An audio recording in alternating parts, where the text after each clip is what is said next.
Dhanbad sewerage project phase 2 को लेकर धनबाद नगर निगम के द्वारा स्टेक होल्डर की मीटिंग बुलाई गई। इस दौरान निगम द्वारा डीपीआर की प्रस्तुति पावर पॉइंट के जरिए दी गई। वहीं आज के इस कार्यक्रम में धनबाद उपायुक्त वरुण रंजन, नगर आयुक्त रविराज शर्मा, अपर नगर आयुक्त, सहायक नगर आयुक्त सांसद पीएन सिंह, विधायक पूर्णिमा निधि सिंह, मथुरा महतो के अलावा चैम्बर ऑफ कॉमर्स सहित अन्य स्टेक होल्डर्स और निगम के अधिकारी मौजूद थे। वहीं सीवरेज के लिए NJS engineers India private limited द्वारा तैयार किए गए डीपीआर के मुख्य प्रावधानों को के हितधारकों के समक्ष प्रस्तुत किया गया। इस दौरान पाइपलाइन बिछाने सहित अन्य मामलों पर उपस्थित लोगों की राय भी जानी गई। स्टेक होल्डरों की मीटिंग बुलाई गई थी और क्या कुछ विचार हुआ है सर, क्या कुछ सलाह आए हैं और कितने हद तक कार्य करने के प्लान किए गए हैं? देखिए, बेसिकली जो है सो अभी जो है वो धनबाद में जो सीवरेज ट्रीटमेंट प्लांट है उसका फेज़ 2 का आज हम लोग मीटिंग कर रहे थे, जिसमें उसके जो हाउस होल्ड कनेक्शंस लेने हैं और जो सीवरेजेस है उसको हम लोग आगे कैसे ले जाएंगे उसको लेकर के जो प्लान है उसको प्रपोज किया गया, जिसमें मुख्यतः 2 तरह का चीज़ आया। एक तो है कि जो हम लोग घर से पाइपलाइन कनेक्शन के माध्यम से ले जाएंगे और दूसरे जो कुछ एक जो लो डेंसिटी एरियाज़ होंगे और जो हाई मतलब जहाँ पे सड़क में हम लोग पाइपलाइन नहीं बिछा पाएंगे उन जगहों पे हम लोग जो है सो सक्शन जो ट्रक्स होते हैं उसके माध्यम से हम लोग ले जाएंगे। तो इस पे लेकर के विचार हुई। यहाँ पे काफ़ी वक्ता लोग थे, जनप्रतिनिधि थे, हमारे सभी माननीय सांसद विधायक थे। हम लोगों ने उनको बताया कि जो इम्प्लीमेंटेशन के जो इशूज़ आते हैं ग्राउंड पे, जब भी हम सीवरेज प्रोजेक्ट को लेकर के जाते हैं तो लैंड के इशूज़ आते हैं, बहुत से नॉन लीगल टाइटल होल्डर्स होते हैं, उनके घर में कनेक्शन देने का इशू होता है, कनेक्शन के बाद यूज़र चार्जेस को लेकर के इशूज़ होते हैं। और मुख्यतः इस तरह के जब हम प्लांट्स को लगाते हैं तो कोई भी पब्लिक नहीं चाहती है कि उसके आस पड़ोस में इस तरह का कुछ लगे। तो जो भी पहले से प्रिकॉशनरी मेजर्स लेने हैं कि ब्लॉकेजेस नहीं हो इसमें या फिर कोई ओडर या स्मेल नहीं आए, जैसे कि जिसके भी लोकेलिटी से ये पास हो रहा है, उन चीज़ों को हम लोगों ने डालने का कोशिश किया है। और साथ ही साथ हम लोगों ने यह भी बताया है कि और भी जो ग्राउंड के जो चैलेंजेस आने वाले हैं जब एग्जीक्यूशन के समय, तो उसको विस्तार से हम लोगों ने जो कंसल्टेंट कंपनी है उसको बताया है और हम लोगों ने आग्रह किया है कि इन सभी चीज़ों को पहले से इसमें इंक्लूड किया जाए, ताकि जब हम लोग इसके इम्प्लीमेंटेशन में जाएं तो जो चैलेंजेस हैं वो पहले से हमारा टेकअप किया हुआ रहे। और एक मेजर चीज़ जिस पे हम लोगों ने बात किया है वो है कि जब हम लोग ग्राउंड में पाइपलाइन बिछाते हैं डिस्ट्रीब्यूशन सिस्टम को, तो उस समय सड़कों को फोड़ दिया जाता है, जिससे कि लोगों के बीच में काफ़ी आक्रोश होता है और काफ़ी असुविधा होती है। साथ ही साथ दूसरे डिपार्टमेंट के जो सर्विसेज ऑलरेडी रनिंग होते हैं वो भी कभी कभी जो है डिसरप्ट हो जाते हैं। तो इन सभी चीज़ों को लेकर के पूर्व से ही प्लान किया जाए ताकि इसका इम्प्लीमेंटेशन एक स्मूथ तरीके से हम कर सकें और एक टाइम वाइज मैनर में हम लोग इसको डिस्पोज कर सकें। सर, आज जो फेज 1 और फेज 2 की डीपीआर प्रेजेंटेशन हुई निगम के द्वारा, जैसा सांसद महोदय ने बताया, कुछ समय सीमा को लेकर भी उसमें निर्धारण किया गया है। देखिए, नॉर्मली जो ये बनाया गया है समय सीमा वो 3 साल का है, बट ऑब्वियसली जब हम लोग इम्प्लीमेंटेशन में ग्राउंड में जाते हैं तो कई तरह के चैलेंजेस आते हैं, लैंड ट्रांसफ़र के चैलेंजेस आते हैं, कई बार हम लोग काम करते हैं तो लॉ एंड ऑर्डर के चैलेंजेस आते हैं, even supply of raw materials जो होता है वो भी कई एक चैलेंजिंग पार्ट होता है, पाइपलाइंस को लाना, सब कुछ को लाना। तो हम लोगों की तो हमेशा कोशिश होती है कि जो भी प्रोजेक्ट है, खास करके जो मेगा प्रोजेक्ट्स होते हैं उनमें जो है सो इस तरह के इम्प्लीमेंटेशन इश्यूज़ को हम लोग रिजॉल्व कर सकें। जिला प्रशासन का जो दायित्व रहेगा NOCs देने का, लैंड ट्रांसफर्स देने का, साथ ही साथ BCCL सेल के कुछ एक लैंड पार्ट्स होंगे जहाँ पे NOCs लेने का, तो उसमें हम लोगों की तरफ से फुल कोऑपरेशन रहेगा। Thank you sir. को लेकर प्लान दिया गया था, आपने भी सुझाव दिए हैं, क्या सुझाव दिए हैं, क्या होना चाहिए? देखिए, हमने सुझाव दिया कि धनबाद का ओरिजिनल जैसे पुराना बाजार है, मनीटार है, ये कौन तरीका हीरापुर है, यह सब पुराना धनबाद में, तो यह थिकली पॉपुलेटेड है, अनप्लान्ड रहने के कारण नैरो पैसेज है, सड़क भी नहीं है बहुत जगह,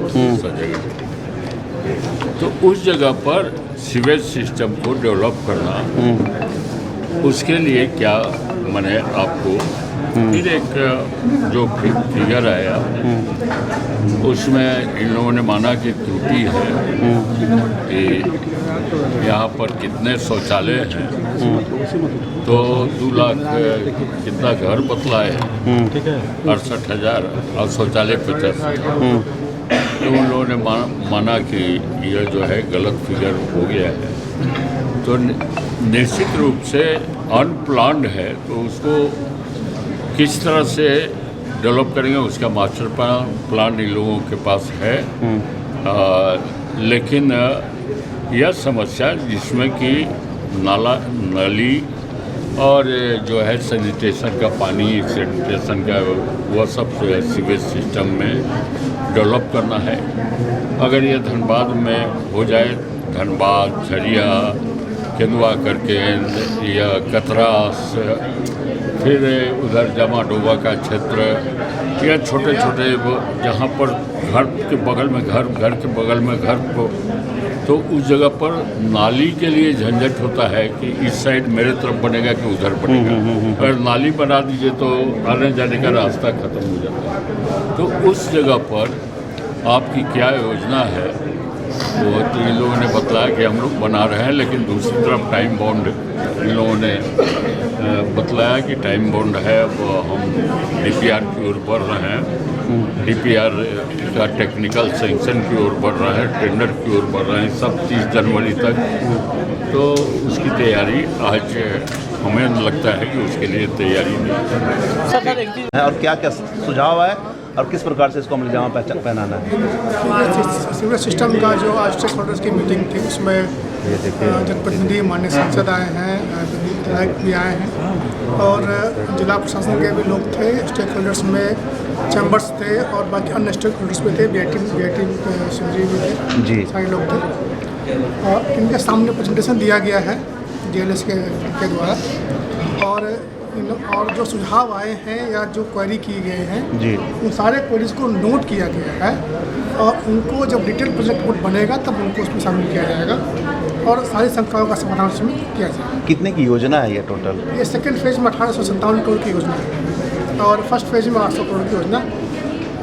जो निर्माण होने हैं ये भी बातें सामने है कि घर से ही शायद सीवरेज का प्लान किया गया घर घर जाकर, तो उसमें कुछ तकनीकी समस्या आने का कुछ ऐसा कुछ प्लान है कि उसको कैसे दूर करने का प्लान है? दो चीज़ें इसमें हैं। एक तो है कि एक मेन होल रहेगा और जो एग्जिस्टिंग टॉयलेट्स हैं उसमें हम लोग कनेक्ट कर देंगे और दूसरा है या फिर जो लो लैंड है उसमें हम लोग पंप करके उसको ले जाएंगे, प्लांट पर ले जाएंगे।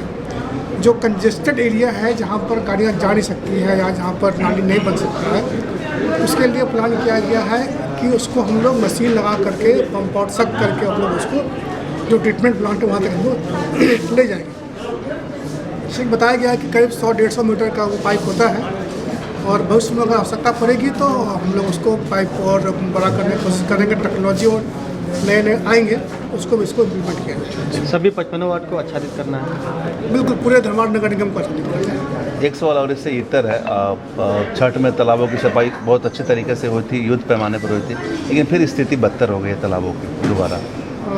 छठ के हम लोगों ने कराया था और हम लोग फिर से वो चूँकि युद्ध स्तर पर किया गया था वो महापर्व पास में था, इसीलिए हम लोग धीरे धीरे बाकी तालाबों को भी साफ़ करा रहे हैं। जो गंदगियाँ तालाब में आ गई थी वो तालाब हम फिर से साफ़ करा रहे हैं। आप जाके देखेंगे तो तालाब की सफाई हो रही है। एक साथ हम लोग नहीं कर पा रहे हैं, कुछ लिमिटेशंस हैं, लेकिन हम लोग सफाई करा रहे हैं। एक समस्या और है, ISM के पास सड़क पर ही दुकानदार टेबल कुर्सी लगा कर सजा देते हैं जिससे जाम की समस्या आती है। निगम इसको किस प्रकार से देखता है? हम लोग उसको देख रहे हैं। हम लोग अभी उस पर एनफोर्समेंट का देखते हैं तो कंजेशन कैसे ख़त्म होगा। उपराष्ट्रपति का भी आगमन होना है, इसको लेकर भी तो आप लोग उसको लेकर तैयारियाँ हो रही हैं, उसको लेकर तैयारियाँ हो रही हैं। इसीलिए वो लगातार जाम की समस्या होती है, वो लोग सड़क पर ही लगा दे रहे हैं, तो कहीं ना कहीं बाधा उत्पन्न हो रहा है। हम लोग उसको देखेंगे, हमारे नज़र में है वो जी कि लोग रोड पे टेबल चेयर लगा दे रहे हैं, वो नज़र में है तो उसको। देवों के देव महादेव आए हैं आपके शहर धनबाद में। 99 बिल्डर्स पेश करते हैं द कैलाशा, पारा ज्योतिर्लिंग मंदिर, बाल गणेश पार्क, नंदी चौक, आदि योगी मेडिटेशन सेंटर, क्लब हाउस और स्विमिंग पूल के साथ आनंद लीजिए मॉडर्न लिविंग का। The Kailasa, experience the spiritual aura. अब तो प्रभु जी प्योर फूड आ गया है धनबाद में। मिठाई, नमकीन, चाट, साउथ इंडियन, चाइनीज से लेकर सात्विक भोजन तक सब मिलेगा। प्रभु जी प्योर फूड, चलो कुछ प्योर खाते हैं। प्रभु जी प्योर फूड अब आ गया है मेमको मोड़ धनबाद में।